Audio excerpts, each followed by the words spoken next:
I'm with Carlos, Veronica, Jorge and Beth from Extinction Rebellion. You have shown a lot of rebellion here in the UK.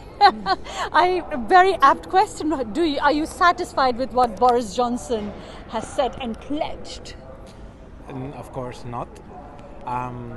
Boris Johnson, as many other politicians, they haven't understood yet what is at stake, and they look for the short-term gains rather than to understand we are in a historical moment that requires certain leadership to put down the emissions and secure a safe life on Earth for the next generations.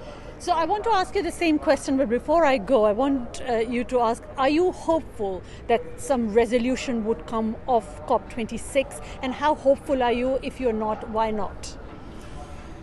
Well, there are a lot of elements in the news not to be hopeful, but we must be hopeful and we must all push for the deal we need with enough resources for adaptation for the countries in the global south and more ambitious reduction targets for the next 10-20 years, because that's what science has very clearly said, and we must do that, or unless we do that, we are gonna go straight to the iceberg as if we're in the Titanic, and we still have just enough to change directions, but it doesn't seem we are going to be able to do that quick enough. So that's why we need all to push for a better deal.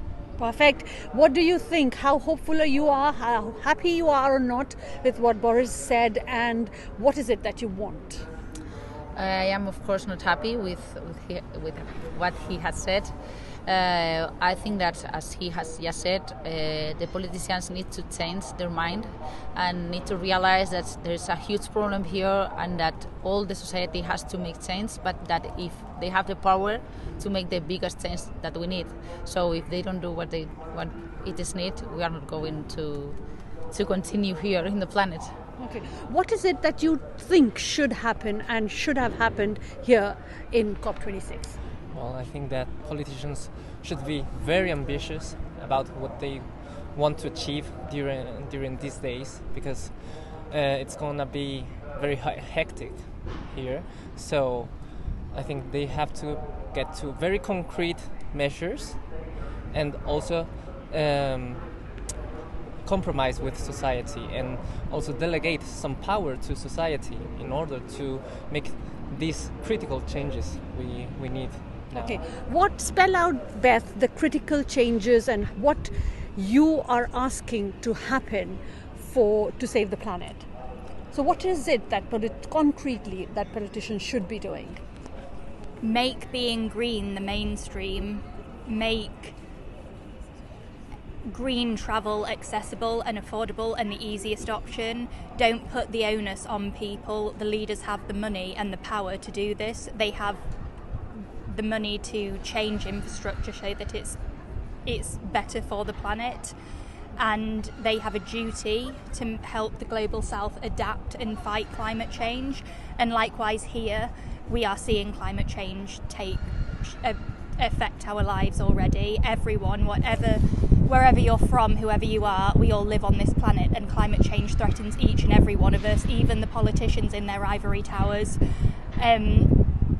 So just making green possible, because it is possible. And what does that possible look like? I mean to say that, yes, you have to, countries like India or like others have to commit to zero carbon, but then countries who are rich have to go with the funding that they have promised. So where do you think is the crux of the matter, and where is it that things are not happening?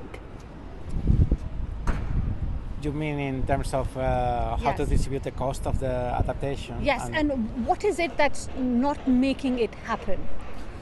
Well, I think it's the typical situation of the dilemma of the prisoner, in which each country thinks, okay, if I make an effort and the other country does not make an effort, I'm being fooled. Yeah. So I'm tempted not to do this effort.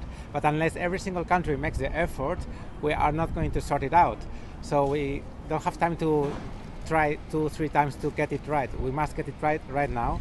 So each country should do what is right according to their possibilities, and we all have a responsibility. Are you guys going to continue with your protests? Yes, of course. We are staying like at least 1 week here, maybe more. So we are gonna try to push the politicians to make what they have to do.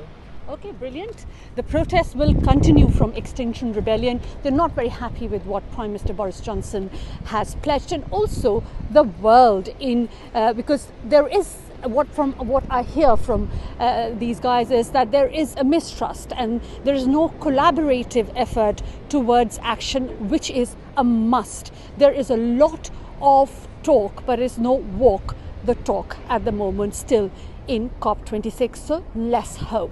Lavina Tandon for India Today from Glasgow, Scotland.